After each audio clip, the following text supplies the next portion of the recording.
I never told my son about my $40,000 monthly salary. For 35 years, I was the architect of a beautiful, deliberate illusion for Marcus. He saw a mother who found profound joy in life's simple constants, the ritual of brewing morning coffee, the quiet satisfaction of a well-tended savings account, the comfort of a home filled with books instead of price tags. He saw me leave for the office and return, sometimes weary but always present. To him, I was a dedicated employee, perhaps a secretary or an office manager, someone ordinary, someone safe. He never saw the woman who commanded boardrooms, whose signature authorized multi-million-dollar contracts, whose strategic decisions shaped the futures of thousands of employees across 3 continents. Why would I tell him?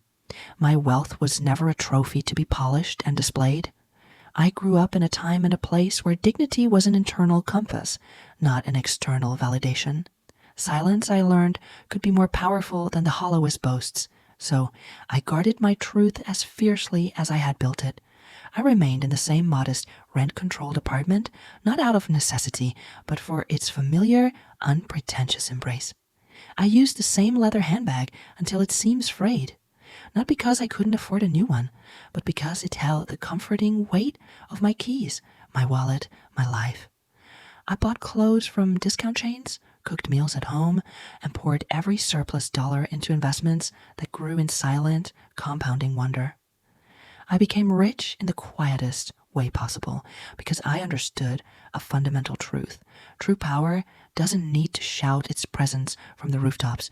True power is patient. It observes. And I was observing very closely the day my son called me, his voice laced with a nervous tremor I hadn't heard since he was a teenager, caught in a minor mischief. "Mom?" he began. The single word stretched thin with anxiety. "I need to ask you a favor. Simone's parents are visiting from Switzerland. It's their first time here, and they want to meet you. We're having dinner on Saturday at a restaurant. Please, can you come?" It wasn't the voice of a son eagerly introducing his mother to his new family. It was the voice of a man bracing for impact, pleading not to be embarrassed. A cold trickle of apprehension ran down my spine. "Of course, I'll come," I said, my voice calm and even. "But Marcus, what do they know about me? What have you told them?" There was a heavy, pulsing silence on the other end of the line. I could almost hear him squirming. Then he stammered, I might have told them you work in an office, that you live alone, that you're simple, that you don't have much." There it was. The word hung in the air between us, not as a descriptor, but as a verdict. Simple. It was a miserable, reductive adjective that attempted to contain a lifetime of struggle, ambition, and triumph. It framed my entire existence as a problem he felt he needed to apologize for, humble background he needed to manage. I took a deep, steadying breath, the kind I used before entering a high-stakes negotiation. "Okay, Marcus, I'll be there." I hung up the phone and let my gaze wander around my living room. The old but comfortable armchair, the bookshelves sagging with well-loved novels, the walls adorned with his childhood artwork instead of expensive paintings, the small television that suited my needs perfectly. There was nothing here that would impress anyone driven by superficial values. And in that moment, a resolve, cold and clear, crystallized within me. If my own son saw me through this diminished lens, and if these strangers were arriving with a pre-packaged set of judgments, then I would give them a performance they would never forget. I would become the exact woman they expected to see. Broke, naïve, and desperately clinging to the edges of a middle-class life. I needed to feel firsthand the texture of their condescension. I needed to look into their eyes and see the unvarnished truth of their character when they felt superior. My instincts, honed over 40 years of navigating corporate sharks, were screaming that Simone's family were the kind of people who used bank statements as a moral scorecard. And my instincts, I knew, never failed. Saturday arrived. I approached my wardrobe not as a mother, but as a method actor preparing for a pivotal role. I selected my most defeated outfit, a light gray shapeless dress made of a cheap, wrinkling fabric, the kind found on clearance racks in thrift stores. I paired it with a pair of scuffed, worn-out flats. I wore no jewelry, not even my simple watch. I pulled my hair back into a messy, lopsided ponytail and grabbed a faded canvas tote bag, its fabric thin from years of use. I stood before the mirror and examined my handiwork. The reflection showed a woman life had worn down, someone easily overlooked, almost invisible. It was perfect. The taxi ride to the restaurant was a journey through a city of contrasts. We moved from my familiar, unpretentious neighborhood into the city's most exclusive quarter, where money was as palpable as the air. The restaurant, Le Jardin de Lumière, was a temple of opulence. A doorman in immaculate white gloves stood sentry. Through the windows I could see a world of crystal chandeliers, white linen, and the soft glow of money. As we drove, I felt a strange duality within me, a sharp anticipation for the confrontation I knew was coming, and a profound aching sadness that a part of me still hoped I was wrong, that they would see past the costume to the person beneath. The taxi stopped. I paid the driver, stepped out, and took a deep, fortifying breath before crossing the threshold. And there they were, a tableau of wealth and tension. Marcus was standing near a long table by the window, looking handsome but deeply uncomfortable in a new, sharply tailored suit. Beside him was Simone, my daughter-in-law, a vision in a cream-colored designer dress, her hair falling in a perfect silken curtain. But her eyes were not on me. They were fixed on the entrance with a tense, almost pained expression. And then I saw them, Simone's parents already seated as if holding court. The mother, Veronica, was a sculpture of emerald green silk and brilliant gold diamonds. Her beauty was calculated, intimidating. Beside her, Franklin was the picture of established wealth in an immaculate gray suit, a wristwatch on his arm that likely cost more than my first car. They looked like they had been photoshopped from the pages of a luxury magazine. I began my performance walking toward them with short, hesitant steps, my posture curved into a silent apology for my own existence. Marcus saw me first. His face fell, a mask of pure horror and disbelief. "Mom," he managed, his voice strangled. You said you'd come." "Of course, son," I replied, offering a small, timid smile, the smile of a woman utterly out of her depth. "Here I am." Simone greeted me with a quick, mechanical kiss on the cheek. "Mother-in-law, it's nice to see you." Her eyes told a completely different story. She introduced me to her parents in a tone that was strangely apologetic. "Dad, Mom, this is Marcus's mother." Veronica looked up from her seat, her eyes sharp and assessing, did a slow, comprehensive scan of my person. They traveled from my wrinkled dress down to my scuffed shoes and finally rested on my faded canvas tote. I saw it all in that instant, the swift judgment, the searing disdain, the profound disappointment. She didn't speak at first, merely extended a hand. The handshake was cold, quick, and utterly lifeless. "A pleasure," she said, the word devoid of any meaning. Franklin followed suit, a weak handshake accompanied by a false, tight-lipped smile. "Charmed." I was guided to the chair at the far end of the table, positioned as an afterthought, a secondary guest. No one rose to pull out my chair. No one asked if I was comfortable. The silence was thick and awkward. When the waiter arrived with the heavy leather-bound menus written entirely in elegant, looping French, I saw my next cue. I opened mine and let a look of bewildered confusion settle on my face. Veronica watched me like a hawk. "Do you need some help with the menu?" she asked, a smile plastered on her face that never reached her cold eyes. "Yes, please," I murmured, my voice small and timid. "I'm afraid I don't know what any of these words mean." She sighed, a sound of profound weariness. "Let me order for you then. We'll find something simple. Something that doesn't cost too much. We wouldn't want to overdo it." The phrase hung in the air, a not-so-subtle indictment. Franklin gave a curt nod of agreement. Marcus looked away, shamefaced. Simone began fiddling with her napkin, and I just watched.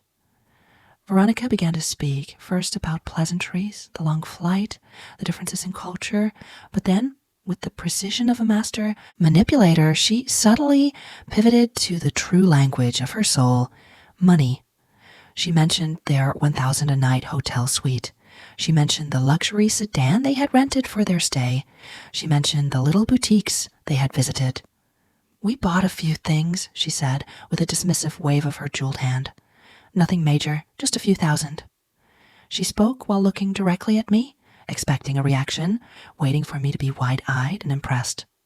I merely nodded. How nice. That's lovely, she continued, her voice dripping with false warmth. You know, Ilara, we've always been very careful with our money. We worked hard. We invested wisely. Now we have properties in 3 countries. Franklin has major business holdings, and I oversee our investment portfolio.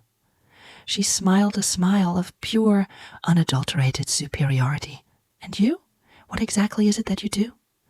Her tone was sweet, but the venom beneath was unmistakable. I lowered my gaze, playing my part to perfection. I work in an office. I do a little bit of everything. Paperwork, filing, simple things.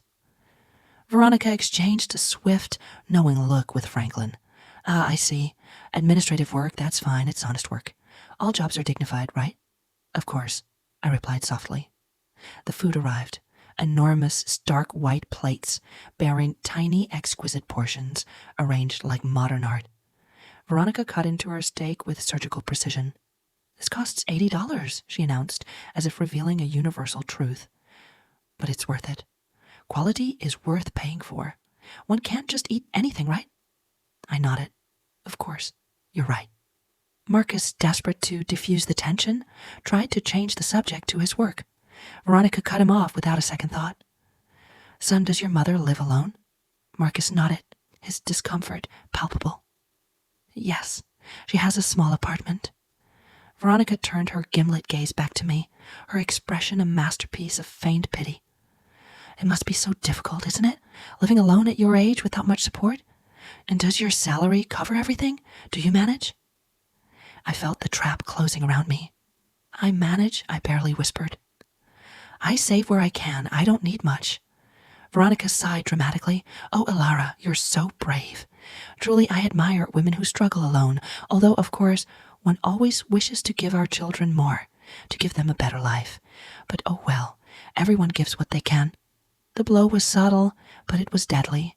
She was telling me, in no uncertain terms, that I hadn't been enough for my son, that I was a poor, insufficient mother. Simone was staring intently at her plate, as if she could disappear into China. Marcus was clenching his fists under the table, his knuckles white, and I just smiled. Yes, you're right. Everyone gives what they can. Veronica continued unprompted. We always made sure Simone had the very best schools, travel around the world. She learned 4 languages. Now she has an excellent job, earns very well.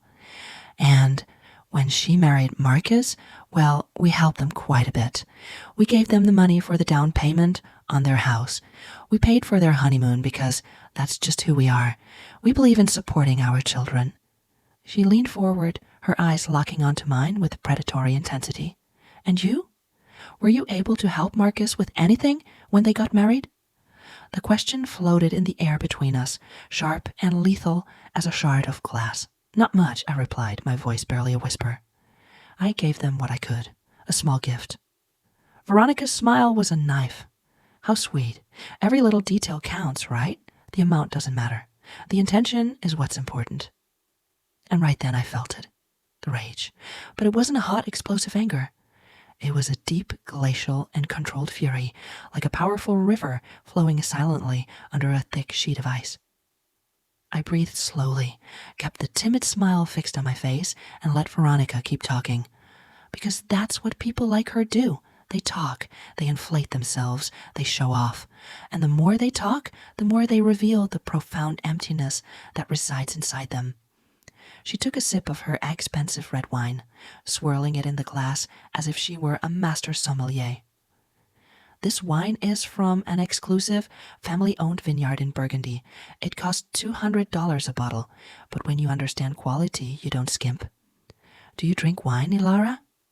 Only on special occasions, I replied. And usually the cheapest one. I'm afraid I don't understand much about these things. Veronica smiled condescendingly. Oh, don't worry. Not everyone has a trained palate. That comes with experience, with travel, with a certain kind of education. Franklin and I have visited vineyards all across Europe, South America, and California. We consider ourselves quite knowledgeable.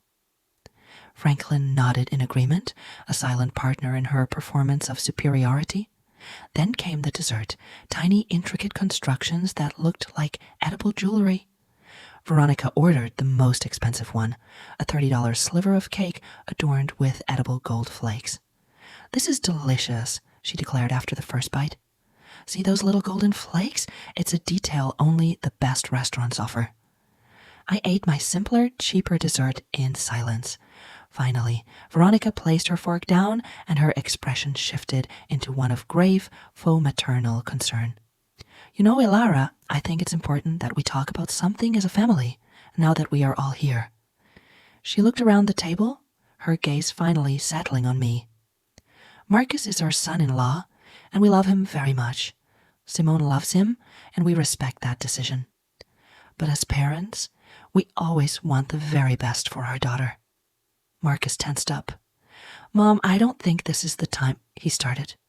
Veronica raised a hand, silencing him. Let me finish, son. This is important. She turned her attention back to me. Ilara, I understand. You did the best you could with Marcus. I know raising him alone wasn't easy, and I truly respect you for that.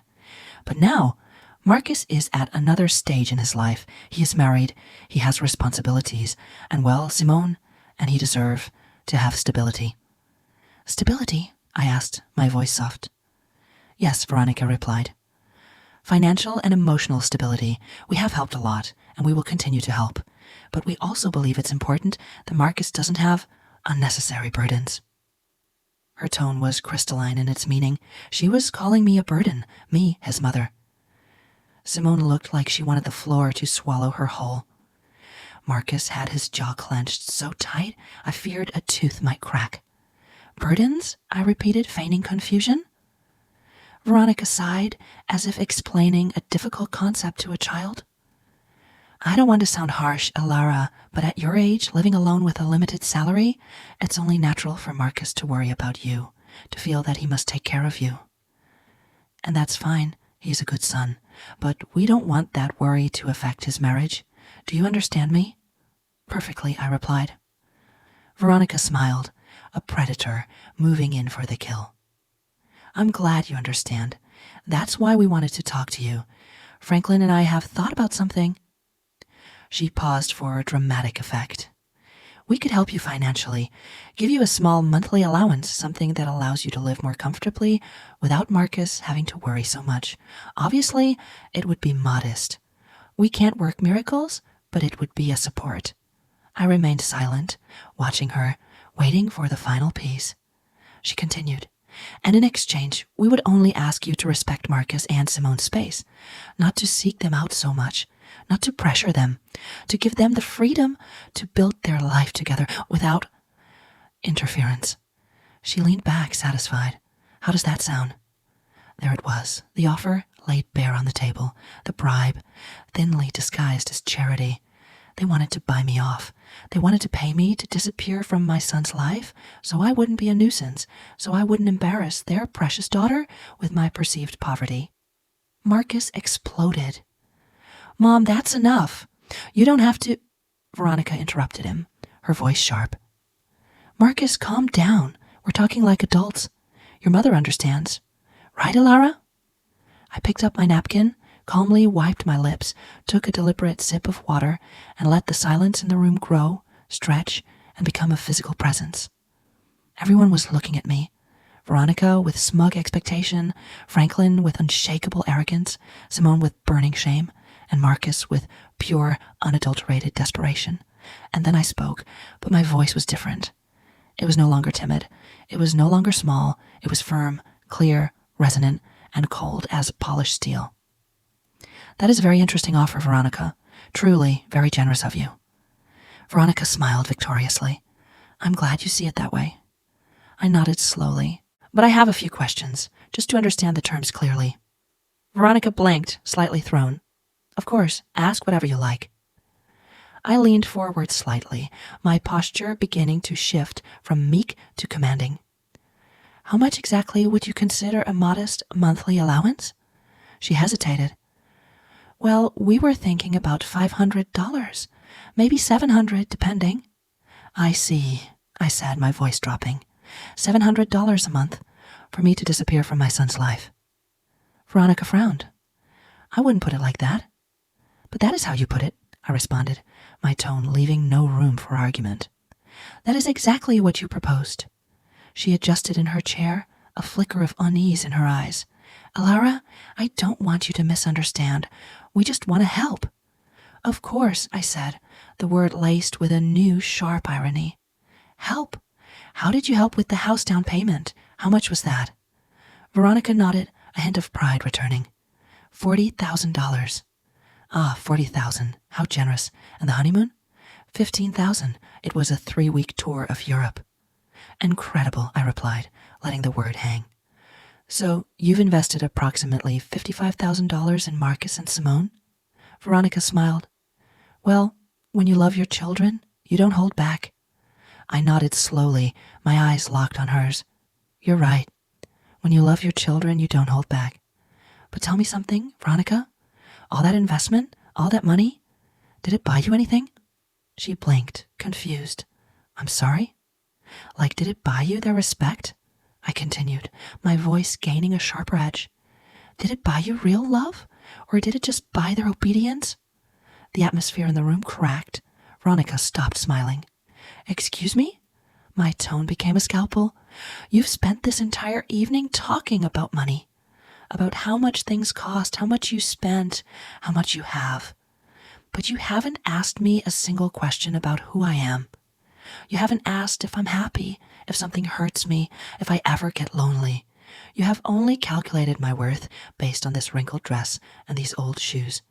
And you've apparently decided I'm worth $700 a month. Veronica paled. I didn't... Yes, I interrupted her, my voice firm and final. Yes, you did. From the moment I arrived, you've been measuring my value with your wallet. And do you know what I've discovered tonight, Veronica? I've discovered that the people who talk about nothing but money are the ones who understand its true value the least. Franklin finally intervened, his voice a low rumble of annoyance. I think you're misinterpreting my wife's intentions. I looked at him directly, my gaze unwavering. And what are her intentions, Franklin? To treat me with pity? To systematically humiliate me throughout this dinner? To offer me alms so I'll conveniently vanish? Franklin opened his mouth, but no sound came out. Marcus was pale. Mom, please. No, Marcus. I said, my voice softening only for a fraction of a second as I looked at him. Please don't. I'm done being quiet. I placed my napkin on the table. I leaned back in my chair, and in that simple movement, the last vestiges of the timid woman vanished. There was no more shrinking, no more deference. My posture was now one of absolute, unassailable authority. I looked Veronica directly in the eyes. She held my gaze for a second, then quickly looked away, deeply uncomfortable. Something fundamental had changed in the power dynamic of the room, and everyone felt it. Veronica, I said, my voice calm and measured. You said something very interesting a moment ago. You said you admire women who struggle alone, women who are brave. Veronica nodded slowly, warily. Yes, I did. Then let me ask you something, I continued. Have you ever struggled alone? Have you ever worked a day in your life without your husband's name or your family's money backing you? Have you ever built a single thing with your own 2 hands from absolute nothing? Veronica stammered, I have my own achievements. Like what? I asked with genuine piercing curiosity. Tell me. She adjusted a stray strand of her perfectly coiffed hair. I manage our investments, I oversee our properties, I make important decisions in our family's businesses. I nodded as if considering this. Businesses your husband built, properties you purchased together, investments made with the capital he generated, or am I wrong? Franklin intervened, his pride wounded. That's not fair. My wife works just as hard as I do. Of course, I replied calmly. I don't doubt she works, but there is a profound difference, don't you think, between managing wealth that already exists and creating it from scratch? Between overseeing an empire you inherited and building it, brick by painful brick, with your own blood, sweat, and tears?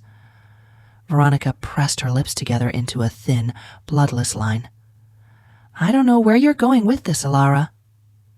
Let me explain, I replied, my voice filling the space, commanding it. 40 years ago, I was 23 years old. I was a secretary in a small, struggling company. I earned minimum wage. I lived in a single rented room and survived on the cheapest food I could find. And I was alone. Completely, utterly alone. Marcus was staring at me, his eyes wide. I had never shared this part of my history with him in such raw detail. I continued, my story unfolding like an epic they were powerless to stop. One day, I discovered I was pregnant. The father disappeared. My family, steeped in shame and tradition, turned their backs on me. I had a choice, to give up or to keep going. I chose to keep going. I worked until the last day of my pregnancy. I was back at my desk 2 weeks after Marcus was born. A kind neighbor looked after him during the day. I worked 12, sometimes 14 hours a day. I paused and took a sip of water. No one at the table made a sound. I didn't stay a secretary, I said, my voice gaining strength with each word. I studied at night, by the light of a single lamp, long after my son was asleep. I took every course I could afford. I taught myself English at the public library. I learned accounting, finance, and business administration. I became an expert in things no one had ever bothered to teach me. I did it all on my own, all while raising a child alone, all while paying for rent, for food, for medicine, for clothes. Veronica was staring at her plate now, her arrogance beginning to crumble under the weight of my truth. And you know what happened, Veronica? I asked, my voice dropping to a compelling whisper. I climbed. Little by little, day by day, from secretary to assistant to coordinator to manager to director. It took me 20 years. 20 years of non-stop work, of sacrifices you cannot even begin to imagine. But I did it. And do you know how much I earn now? Veronica shook her head, her eyes wide. $40,000, I said. The silence that followed was absolute, as if someone had hit a mute button on the entire universe. Marcus's fork clattered against his plate. Simone's eyes were as wide as saucers. Franklin frowned in sheer disbelief. Veronica was frozen, her mouth slightly agape. $40,000, I repeated, letting the number resonate in the stunned quiet. Every single month for almost 20 years, that's nearly $10 million in gross income over my career, and that doesn't include my investment returns, my annual bonuses, or my substantial company stock portfolio. Veronica blinked several times, trying to process the information. No, I don't understand. You earn $40,000 a month? That's right, I replied, my voice calm and steady. I am the regional director of operations for a multinational corporation. I oversee business in 5 countries. I manage budgets of hundreds of millions of dollars. I make decisions that affect the livelihoods of more than 10,000 employees. I sign contracts so complex you would need a team of lawyers to decipher them, and I do it every single day. Marcus was ashen. Mom, he whispered, his voice cracking. Why did you never tell me?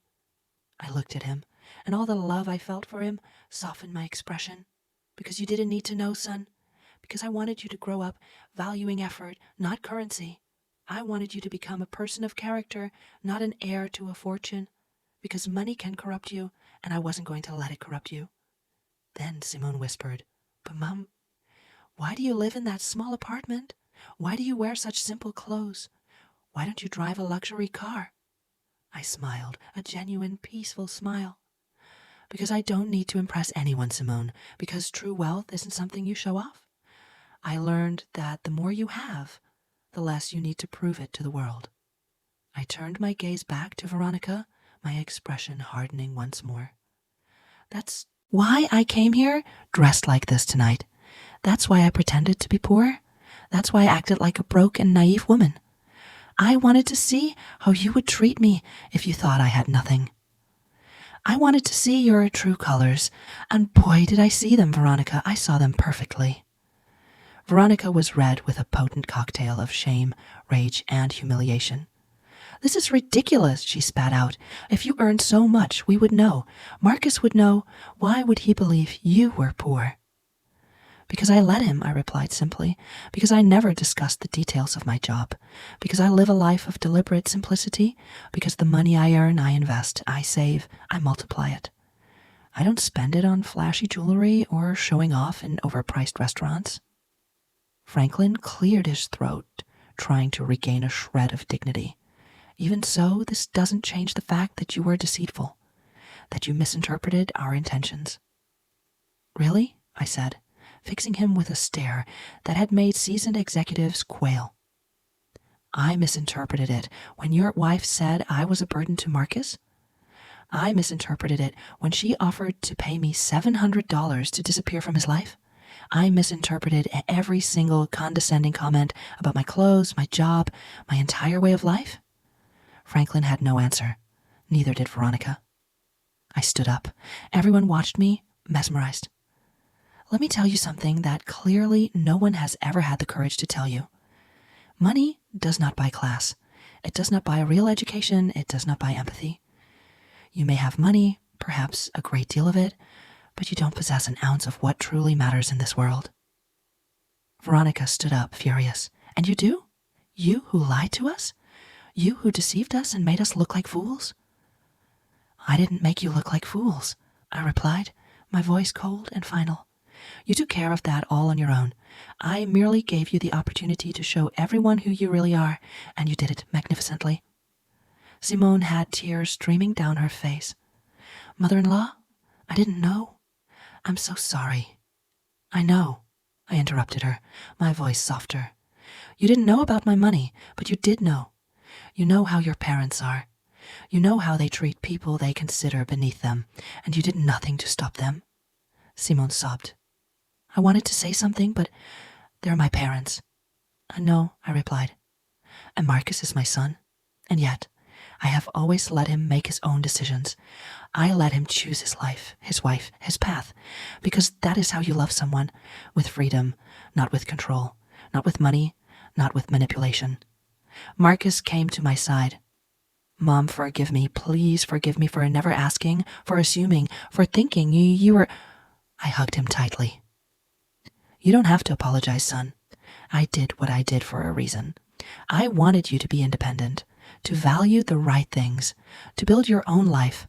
Your concern for me came from a place of love, and that is a lesson money can never buy. I picked up my old canvas tote. From it, I pulled out a sleek black platinum credit card and dropped it on the table in front of Veronica. This is my corporate card. It has an unlimited limit. Pay for this entire dinner and add a generous tip for the staff who had to endure this spectacle. Consider it a final gift from the broke and naive mother. I looked at each of them one last time.